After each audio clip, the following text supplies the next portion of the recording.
நீங்க நான்வெஜ் பிரியரா இருந்தீங்கன்னா, இது கண்டிப்பா ட்ரை பண்ணி பாருங்க. இது ஸ்மெல்லே சாப்பிடணும் போல இருக்கும்.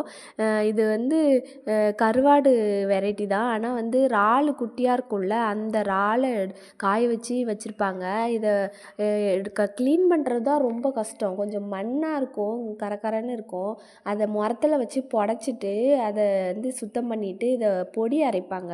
எங்க ஊர் சைட்லலாம் இது சென்னாக்குண்ணின்னு சொல்லுவாங்க. உங்க ஊர் பக்கம் இது என்ன பேர் சொல்லுவாங்கன்னு சொல்லி கமெண்ட்ல சொல்லுங்கள் மறக்காமல்.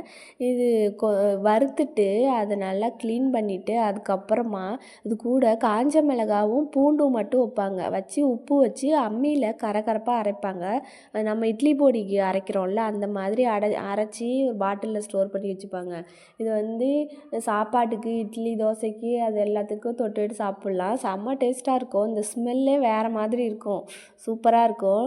உங்களுக்கு கிடைச்சதுன்னா ட்ரை பண்ணி பாருங்கள். ட்ரை பண்ணி பார்த்துட்டு எப்படி இருக்குன்னு கமெண்ட் பண்ணுங்கள். வீடியோ பிடிச்சிருந்தா லைக் பண்ணி சப்ஸ்கிரைப் பண்ணிக்கோங்க.